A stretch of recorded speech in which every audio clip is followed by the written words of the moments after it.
विपक्ष को एकजुट करने की कोशिश में जुटे बिहार के सीएम नीतीश कुमार को उनके ही घर में बड़ा झटका लग सकता है। बिहार में जेडीयू और आरजेडी के गठबंधन में शामिल हिंदुस्तानी आवाम मोर्चा के अध्यक्ष जीतन राम मांझी भी दिल्ली पहुंच गए और गृह मंत्री अमित शाह से मिलने पहुंचे, जिसे नीतीश कुमार के लिए बड़ा झटका कहा जाने लगा। माना जा रहा है कि जीतन राम मांझी की पार्टी हिंदुस्तानी आवाम मोर्चा को एनडीए में शामिल करने पर बैठक में चर्चा हुई।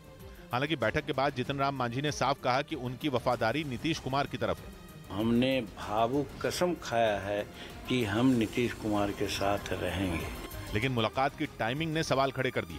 नीतीश कुमार 3 दिन के दौरे पर दिल्ली में हैं और विपक्ष के नेताओं को एकजुट करने के मिशन पर हैं। राहुल गांधी के अलावा वो अरविंद केजरीवाल से भी बात कर चुके हैं।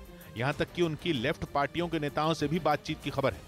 एक दिन पहले ही उन्होंने कहा था कि जब विपक्ष की अगली बैठक होगी तो लोगों को उनकी शक्ति दिखाई देगी। जिस दिन बैठेंगे ना एक साथ, उस दिन जानिएगा बहुत ज्यादा लोग इकट्ठा होंगे।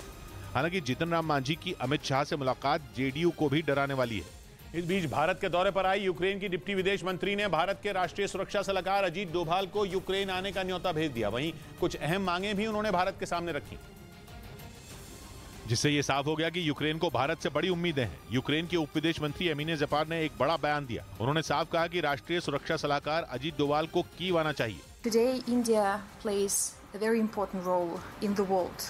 एनएसए डोभाल इससे पहले मॉस्को का दौरा भी कर चुके हैं। यूक्रेन ने खास तौर पर उनकी रूस की यात्रा का जिक्र किया। यूक्रेन के उप विदेश मंत्री को लगता है कि भारत को कीव जाकर यूक्रेन के हालात देखने चाहिए। यूक्रेन की मंत्री के भारत आने का बड़ा कारण कुछ और भी है। यूक्रेन को लगता है कि भारत चाहे तो G20 की बैठक में यूक्रेन का पक्ष रखा जा सकता है।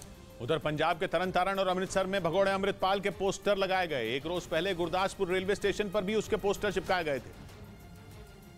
लेकिन अब ये पोस्टर पंजाब पुलिस की तरफ से कई जिलों में लगाए गए, जिनमें फोन नंबर भी दिए गए, जिससे अगर किसी को भी भगोड़े अमृतपाल का पता चले तो वो इन नंबरों पर संपर्क कर उसकी जानकारी दे सकता है। उसका पता बताने वाले को इनाम देने का भी ऐलान किया गया। पोस्टरों के जरिए ये भी साफ किया गया कि अमृतपाल के बारे में जानकारी देने वाले का नाम गोपनीय रखा जाएगा। इधर पुलिस सूत्रों के हवाले से खबर है कि भगोड़ा अमृतपाल राजस्थान के किसी जिले में छिपा हुआ है। यही नहीं, अमृतपाल वहां से पाकिस्तान भागने की फिराक में है। और सुरक्षा एजेंसियों से यह खबर मिलते ही राजस्थान के कई जिलों में सर्च ऑपरेशन शुरू कर दिया गया। पुलिस सूत्रों के मुताबिक भगोड़ा अमृतपाल राजस्थान के हनुमानगढ़ या श्रीगंगानगर में छिपा हो सकता है।